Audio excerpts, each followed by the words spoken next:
Hi hello எல்லாருக்கும் வணக்கம். நான் உங்கள் இன்பா வந்தாச்சு. இன்றைக்கி நம்ம என்ன சமைக்க போகிறோம் அப்படின்னு பார்த்தீங்கன்னா முருங்கைக்காய் சாம்பார் தாங்க சமைக்க போகிறோம். இது வரைக்கும் நான் சாம்பார் வச்சதே கிடையாது. முருங்கைக்காய் வேறு எனக்கு பிடிக்கும். ஸோ முருங்கை சாம்பார் எப்படி பண்ணலாம் அப்படின்ட்டு அதனால் வெறும் முருங்கைக்காய் மட்டுமே நான் போடல. முருங்கைக்காய், உருளைக்கிழங்கு, கத்திரிக்காய் இதெல்லாம் போட்டு சாம்பார் மாதிரி வைக்கலாம் அப்படின்ட்டு நான் யூடியூப்பை செக் பண்ணேன், எப்படி பண்ணலான்னு பார்த்தேன். ஸோ இப்போ நம்ம சாம்பார் வைக்க போகிறோம். ஃபஸ்ட் டைம் வைக்க போகிறேன், அதுதான் இம்பார்ட்டன்ட். ஸோ சாம்பாருக்கு சில ப்ராசஸ்லாம் இருக்குது. ஸோ அதெல்லாம் நம்ம ஒன் பை ஒன்னாக பண்ணலாம். ஆல்ரெடி பருப்பு இதெல்லாமே ரெடியாகவே இருக்குது. ஆல்ரெடி நான் வாங்கி வச்சுருந்தேன். சாம்பார் பொடியும் இப்போ நான் வாங்கிட்டேன். ஸோ எல்லாமே நம்மக்கிட்ட இருக்குது. சாம்பார் வைக்கிறதுக்கான எல்லா பொருளுமே இருக்குது. ஸோ இப்போ நம்ம சாம்பார் வைக்க போகிறோம். அதுக்கு ஃபஸ்ட்டு நம்ம பருப்பை வேக வைக்கணும் இல்லைங்களா? ஸோ இப்போ அதுக்கான ப்ராசஸை பண்ணலாம். ஃபஸ்ட்டு ஒரு கப்பில் பருப்பு எடுத்துக்கிறேன். அந்த பருப்பை நல்லா கழுவிட்டு அதுக்கப்புறம் தண்ணி சேர்க்குறேன். 1க்கு 3 பங்கு தண்ணி சேர்க்குறேன். அதுக்கப்புறம் அதில் ஒரு 7-8 பூண்டு பல் சேர்க்குறேன். அதுக்கப்புறம் லைட்டாக மஞ்சள் பொடி சேர்க்குறேன். லைட்டாக உப்பு சேர்த்துட்டு அப்படியே அதை வேக வைக்கலாம். இந்த பருப்பு நல்லா வெந்ததுக்கப்புறம் தான் நம்ம குழம்பு வைக்க ஸ்டார்ட் பண்ணணும். ஓகேங்க, இப்போ பருப்பு வெந்துட்டுருக்கு. குக்கரில் வச்சுருக்கேன். ஸோ 4 விசில் வரட்டும். அது வரைக்கும் நம்ம வெயிட் பண்ணலாம். அதுக்கு முன்னாடி நான் சமைக்கிறதுக்கு தேவையான பொருள் எல்லாம் காய்கறி எல்லாம் கட் பண்ணியே வச்சுட்டேன் ஆல்ரெடி. ஸோ அதை உங்களுக்கு காட்டுறேன். சின்ன வெங்காயம் உரிச்சு வச்சுருக்கேன். அதுக்கப்புறம் முருங்கைக்காய், கத்திரிக்காய் அண்டு பொட்டாட்டோ வச்சுருக்கேன். தக்காளி, கருவேப்பிலை, அதுக்கப்புறம் புளி தண்ணி ஊற வச்சுருக்கேன். அதுக்கப்புறம் கடுகு, சீரகம், வெந்தயம் போடுறதுக்கு ரெடியாக இருக்குது. ஓகே, பருப்பு வெந்துருச்சு. 4வது விசில் வருது. ஓகேங்க, இப்போ பருப்பு வெந்துருச்சு. 4 விசில் வந்துருச்சு. ஸோ நம்ம குக்கரை இறக்கிடலாம். பருப்பு செம்மையாக வந்திருக்கு. இதுக்கப்புறம் தாளித்து குழம்பு வைக்கிறதுக்கான எல்லா ப்ராசஸ் பண்ணி அதுக்கப்புறம் அந்த பருப்பு கொட்ட வேண்டியதான். ஸோ நம்ம சாம்பார் வைக்க ஸ்டார்ட் பண்ணிடலாமா? ஓகே, கடாயை ஸ்டவ்வில் வச்சுட்டு எண்ணெயை ஊற்றிக்கலாம்.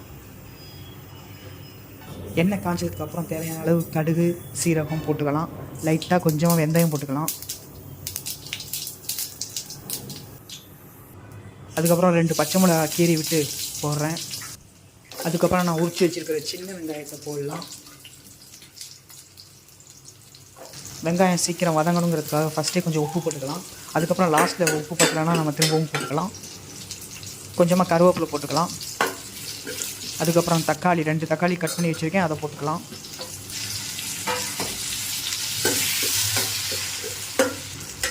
அதுக்கப்புறம் நான் வெட்டி வச்சுருக்கிற வெஜிடபிள்ஸ் எல்லாத்தையுமே அதில் போட்டுக்கலாம். முருங்கைக்காய், பொட்டேட்டோ அண்ட் கத்திரிக்காய்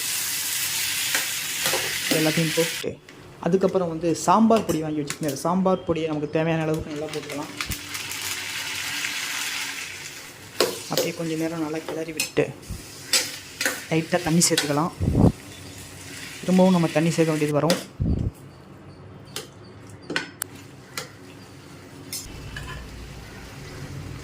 அதுக்கப்புறம் நம்ம வேக வச்சிருந்த பருப்பை அதில் போட்டுக்கலாம். எல்லா பருப்பையும் அதில் கொட்டியாச்சு. கடாய் கொஞ்சம் பத்தலை அப்படின்னு நினைக்கிறேன். வேறு கடாய் சேஞ்ச் பண்ணிக்கலாம்.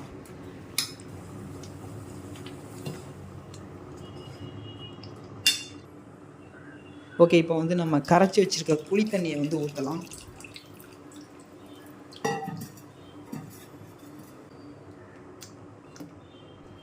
தண்ணி எந்தளவுக்கு வேணுமோ, நமக்கு குழம்பு எவ்வளோ வேணுமோ அவ்வளோ தண்ணி சேர்த்துக்கலாம். உப்பு பத்திரம் லைட்டாக உப்பு போட்டுட்டு அப்படியே அந்த காய்கறிகள்லாம் வேகட்டும். கொஞ்சம் நேரம் நல்லா கொதிக்கட்டும். ஓகேங்க, நல்லபடியாக சாம்பார் வச்சாச்சு. இப்போ வெந்துட்டுருக்கு. இடையில அந்த கடாய் பத்தலை அப்படின்ட்டு வேறு பாத்திரத்தில் சேஞ்ச் பண்ணேன். குழம்பு வெந்துட்டுருக்கு. காய்கறிகள் நல்லா வேகட்டும். அதனால் நம்ம கொஞ்சம் வெயிட் பண்ணலாம். ஓகேங்களா? நான் டேஸ்ட் பண்ணி பார்த்தேன். சாம்பார் மாதிரியே இருக்குங்க. வச்சதே சாம்பார் தான், அப்போ சாம்பார் மாதிரி தான் இருக்கும் அப்படின்னு கேட்குறீங்களா?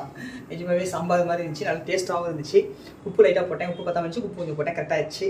முன்னெல்லாம் சாம்பார் எப்படி வைக்கிறதுனே தெரியாது. இப்போ ப்ராக்டிக்கலாக பண்ணி பார்த்துட்டு சாம்பார் செம்மையாக வேறு வந்துருச்சு. இன்னும் கொஞ்சம் வேகட்டும். வெந்ததுக்கப்புறம் சாம்பார் எப்படி இருக்குது அப்படின்றத பார்க்கலாம்.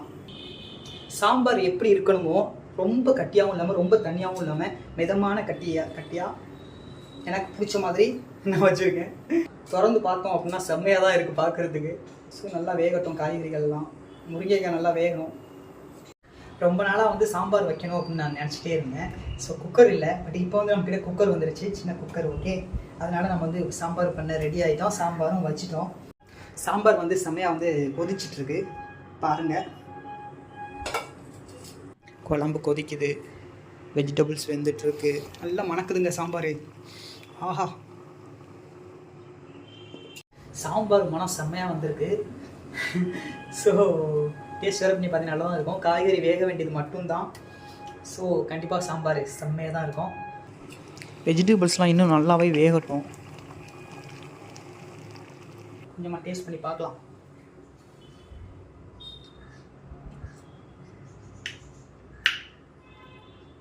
செம்மையாக இருக்குங்க.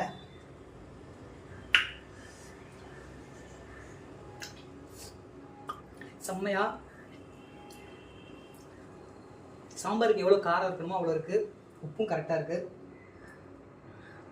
டேஸ்ட்டு செம்மையாக இருக்குது. வேறு ரொம்ப கட்டியாகவும் இல்லாமல் ரொம்ப தண்ணியாகவும் இல்லாமல் கரெக்டாக செம்மையாக இருக்குது.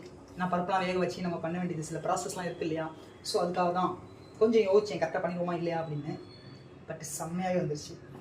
வீட்டில் வைக்கிறத விட நம்ம பண்ணுறது நல்லா இருக்கே. சும்மா சொல்லுங்க, நிஜமாக தானே சொல்கிறேன். வீட்டில் நம்ம சாப்பிட்றத விட நம்ம செஞ்சு சாப்பிட்றது டேஸ்ட்டாகவே தான் இருக்குது. ஒருவேளை நம்ம பார்த்து பண்ணுறதுனால ஒரு டேஸ்ட்டாக வைக்கிறோமோ, நமக்கு பிடிச்ச மாதிரி நம்ம வைக்கிறதுனால ஒரு டேஸ்ட்டாக இருக்கோ, இல்லை நான் பண்ணுறதுனால நான் பண்ணதுங்கிறதுனால ஒரு டேஸ்ட்டாக இருக்கா இல்லையே. ஆனால் செம்ம டேஸ்ட்டாக இருக்குது. சும்மாவே குடிக்கலாம்ல. காயெல்லாம் வெந்துருக்கும். செக் பண்ணி பார்த்தேன், எல்லாமே வெந்துருச்சு. ஸோ இப்போ வந்து எப்படி இருக்குன்றத பாருங்கள். அவ்வளோதாங்க, சாம்பார் ரெடி. அவ்வளோதாங்க, சாம்பார் ரெடி. குழம்பு எப்படி இருக்குன்னு பாருங்கள். நல்லா வந்திருக்கான்னு சொல்லுங்கள். ஃபஸ்ட் டைம் பண்ணியிருக்கேன், செம்மையாக தான் இருக்குது. முருங்கைக்காய் சாம்பார் ரெடி. ஓகேங்க, அடுத்த வீடியோவில் பார்க்கலாம். பாய் பாய், சியோ. நான் போய் சாப்பிட்றேன்.